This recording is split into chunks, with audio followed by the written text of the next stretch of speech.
History of gymnastics. Gymnastics is the world's oldest physical activities and sports, and its origin can be traced back 1,000 years. Gymnastics is first depicted in an Egyptian artifact called through hieroglyphics. Hieroglyphics is a character used in a system of pictorial writing, particularly that form used in an ancient Egyptian monuments.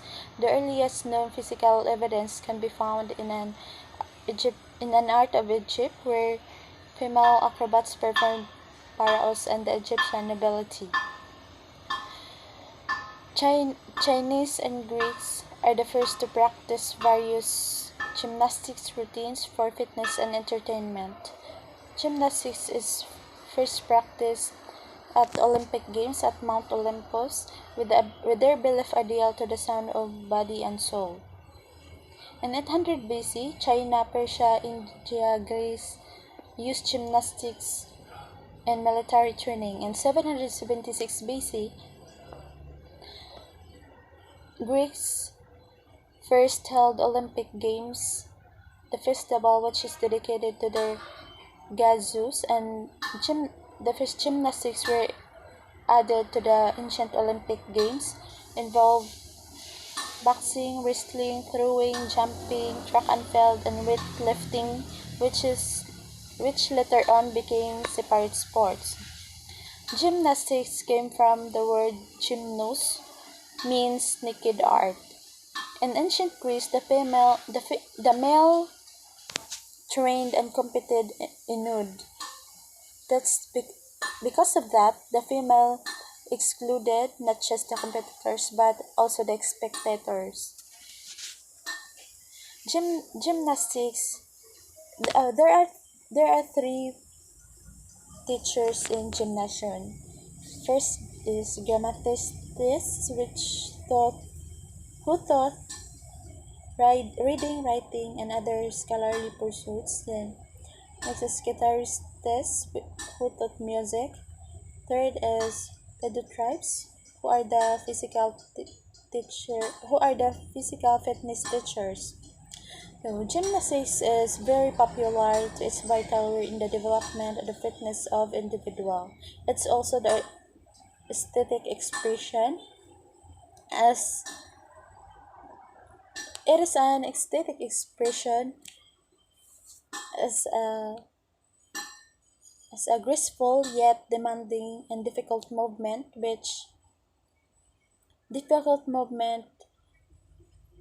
with those through the fitness and competition purposes, and that's the reason why gymnastics spreads around the world. And now let's go to the educators and the contributors in the development of gymnastics. So first we have Johann Bernhard Bisto in 1723 and 1790. He is a German educator who introduced school gymnastics in school curriculum. Second, we have Johann Gatzmotz in 1759 to 1839. He's a German educator who was known as the great-grandfather of gymnastics and who wrote the book titled Gymnastics for the Youth. He also invented outdoor apparatuses like seesaw, horizontal ladder, the oblique wooden ladder, climbing rope, balance beam, and the rope ladder. Third, we have Friedrich Ludwig Jahn in 1778 to 1852. He is a German educator who was considered as the father of modern gymnastics and who started the Turnverein movement or the tumbling club, which is generally for young men in Germany. Fourth, we have Heinrich Ling in 1776 to 1839. He is a Swedish educator who introduced gymnastics in European school. He invented the bars and the vaulting box or Swedish box. Fifth, we have Adolf Space in 1810 to 1858. He is a Swiss educator who introduced marching and freehand exercises performed with music. Sixth, we have we have Dr. Dudley Sargent in 1849 to 1924.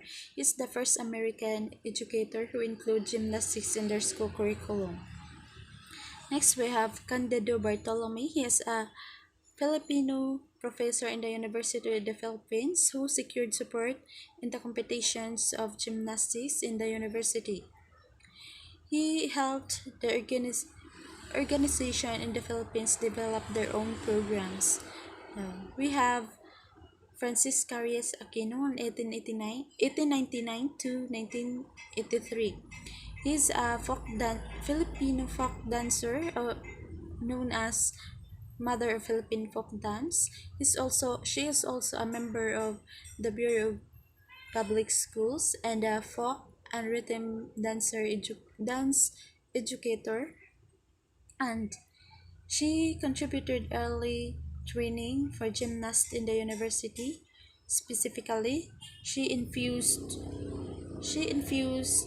gymnastics she infused gymnastics with a dance movement unique to its school.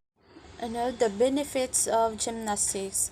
Physical, we have three: physical, cognitive, and psychological. First, we have physical. Physical, so it increased our muscular strength, flexibility, and endurance, with the ability to relax, the knowledge on how to fall and roll safely, correct body alignment while walking, jumping, and etc. And increase agility and coordination. So now cognitive, awareness of body and awareness of space and where the body is in it, awareness of relationship, the body parts to each other and the apparatuses, and awareness of relationship with others. Psychological is the joy. Psychological, so we have the joy of mastery movement, discipline, and self-control. And we have the exercise habit as a pleasurable daily occurrence. And we have the confident self-image and the positive attitudes towards their bodies, and trust in one's own abilities, move from the world of I can to I can. So, what is rhythm? Rhythm is a regular recurrence of accented and accented beats. It also a term which denotes an aspect of quality of movement that is sometimes thought of as dance. Rhythmic activities are the physical manifestations of mental and emotional response of the individual to rhythm. They are activities which a child responds to physically, socially, and mentally to regular patterns of sound. So, there are also a source of enjoyment for people of all ages through these activities. Skills and the essence of rhythm are acquired and development feelings are expressed. Basic principles of time, space, and force can be experienced. So everyone reacts to music or rhythm in one form or another. A head swaying, a foot tapping, finger snapping, shoulders and body moving. While our musical plays is played or physical reactions. So dance is example.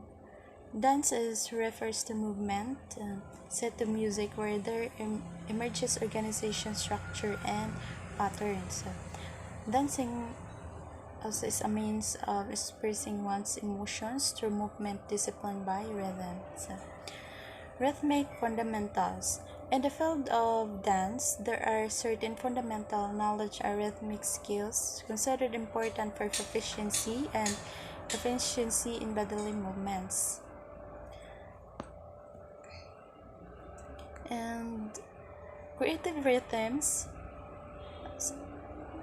are there are creative rhythms, and that is sometimes called fundamental rhythms or natural dances. It is a creative rhythm. Creative rhythm is an end product of exploration and improvisation of movements as children learn to move the parts of their body and to use them as instruments of expression. So they have folk dance, or ethnic dance. It is a cultural art for handed down and generation to generations.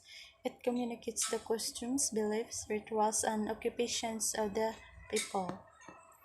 And now let's go to the elements of rhythm. So, elements of rhythm. So, we have, um, and I mean, we have the elements, and then let's go to the elements of rhythm. So, we have the beat, the underlying pulse of a rhythm, tempo, a rate of speed of a movement, intensity, variation of stress movement, pitch is lowness or highness of a tone, accent, the emphasis on certain beats, meter, the regular occurrence of beats which devise a musical design into measure, phrase, a measures grouped together, bar in a musical a vertical line across a staff dividing it into equal measures of time. Yeah. Then count, a pulse beat, a time limit. Then the note, a printed symbol of a musical tone.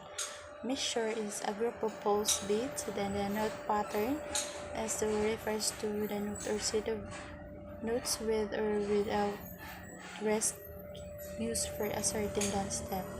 Step pattern refers to the movement or movements done for each of the dance steps. And now let's go to the elements of movement qualities. So for the qualities, so direction, movement qualities we have include direction is the which is the line of movement taken which may be forward, backward, sideward, diagonal, upward, or combination of those mentioned. Second, we have level, movement through space that may be done at a high, low, or medium level. And range refers to the area covered as the body moves. It may be small as when the movement is done in one place or large when the movement covers a wide areas, as well as getting away from one's place. For pattern is the path or design that made while moving in space but is turned as floor pattern. So, a movement qualities, movement expression is obtained through the elements of time, force, and space. So, let's go to time qualities. The movement is fast. Example is following horse and galloping horse, jet plane. So, it is all under the time qualities. So, we have second movement, which is low. Example turtle. And now let's go to first qualities. First, soft light movement. Example of this is birds and butterflies. Butterflies. And second, strong heavy movement. Example is frogs and the bulldozer. And third is strong jerky movement. The frog, jumping jack, like that. So we have fourth, smooth sustained movement. So example, this is airplane. And fish swimming. So, and now let's move on to space qualities. So first we have movement up and down. Examples bouncing ball like yo-yo. Second is movement across back and forth or some is rowing boat, merry-go-round. Third word movement which is low. Examples ants, turtles, like that. Fourth is movement which is high. Example is kites and clouds. And that's all.